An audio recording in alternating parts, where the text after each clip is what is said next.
Inimbestigahan na rin ng Commission on Human Rights ang alkalde ng Ternate, Cavite. Kaugnay po ng pa-contest kung saan 2 bata ang pinaghubad ng salawal para sa 200 pisong papremyo.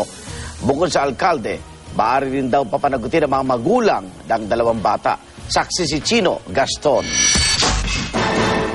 Dahil sa video ito ng pa-contest kung saan 2 batang lalaki ang pinaghubad ng salawal, paiimbestigahan na ng Commission on Human Rights ang mayor ng Ternate, Cavite na si Lamberto Bambao. In the case of the mayor, talaga namang that puts him into question, di ba? What is he doing this for? What is his agenda? Ang Department of Interior and Local Government, hinihinga na rin ng written explanation ang alkalde tungkol sa insidente. Sa ngayon, nag-iimbestiga na ang Department of Social Welfare and Development at PNP-CIDG. Reklamong paglabag ng Anti-Child Abuse Law ang posibleng kaharapin ng alkalde na may katapat na parusang pagkakakulong ng mula 12 hanggang 20 taon. Hindi lang ito na posible magkaroon ng moral implication at saka trauma dun sa mga bata. Diba? Na sasabihin nila na ginawa namin to ng bata kami. So paglaki namin, ito ang dapat na tamang gawin. So kasi nayaan natin at inalaw natin. So nasa ng moral ascendancy dyan. Hanggang ngayon wala pa ring pahayag kaugnay sa insidente si Mayor Bambao. Pero hindi lang daw ang alkalde ang posibleng maharap sa reklamo.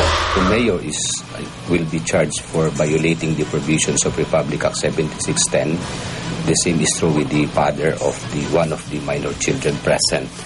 At saka yung the woman who allegedly took the video will also be charged in court. Naniniwala rin ang CHR na maaari ring managot ang mga magulang ng mga batang kasali sa pa-contest. What we do is with dialogue. We call a dialogue para even the parents agreed. So the parents have to know that their children have rights that were unwittingly violated by their ignorance of the law.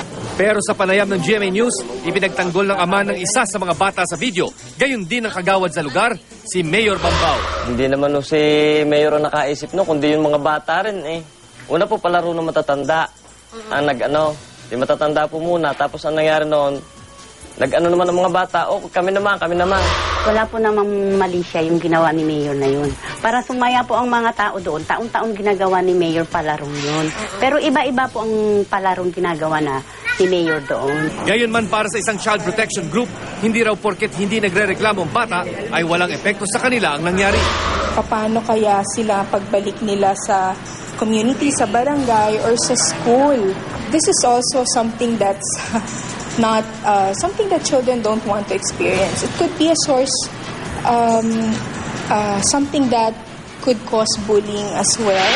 Isa sa ilalim daw sa counseling ng DSWD ang mga bata para maibsan ang anumang trauma at masamang epekto sa kanila ng pa-contest. Maging ang mga magulang, kakausapin din ng DSWD. Hindi lang dun sa mga bata, kundi yung mga magulang mismo. Kasi mga magulang silang nagigiyan ng mga bata Silang direct na may responsibility para tingnan yung mga anak nila. May counseling tayo at saka mga sessions para ipagsabihan sila na itong mga ginawa nila mali. So until such time, serious yan Until such time, okay na sila. Ako si Chino Gaston ng inyong saksi.